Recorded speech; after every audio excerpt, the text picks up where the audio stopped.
Families who have relatives buried in the churchyard were warned that some of the graves would be fenced off, because the roof was at risk of collapsing.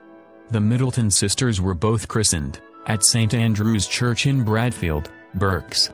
But the last service was held in 2014, when it became too costly to maintain the church. An idea was floated to parishioners of selling the church to the nearby exclusive private school, Bradfield College, to help fund the construction of a new building nearby, but no buyer has yet been secured.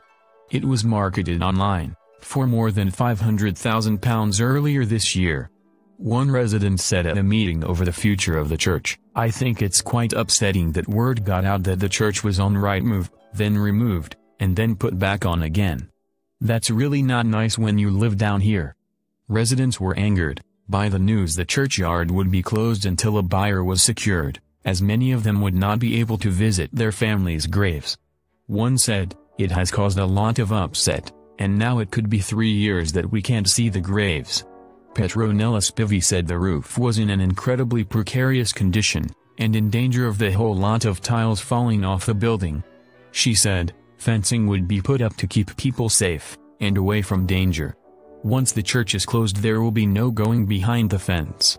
We can't take the risk of anyone being hurt. The inside of the church is safe, you just have to get there."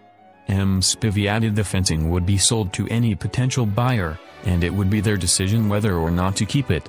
She said, "Even if it's in their garden, they may not move recognized graves, or those still being tended and not dig anything up. They may apply for permission to move old graves to the edge of the churchyard. That will be advertised, and if anyone comes forward then they can't do that." The Archdeacon of Berkshire, Olivia Graham, said, "We believe it goes back to when the roof was put on. We believe some of the tiles were put on upside down. If it had been constructed properly in the first place, we wouldn't now be having this problem. It keeps me awake at night thinking that it could have happened." The diocese was in talks with Bradfield College to take over the building.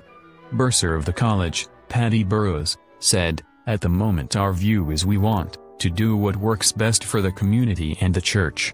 We want the place to look amazing and have no desire to move anything."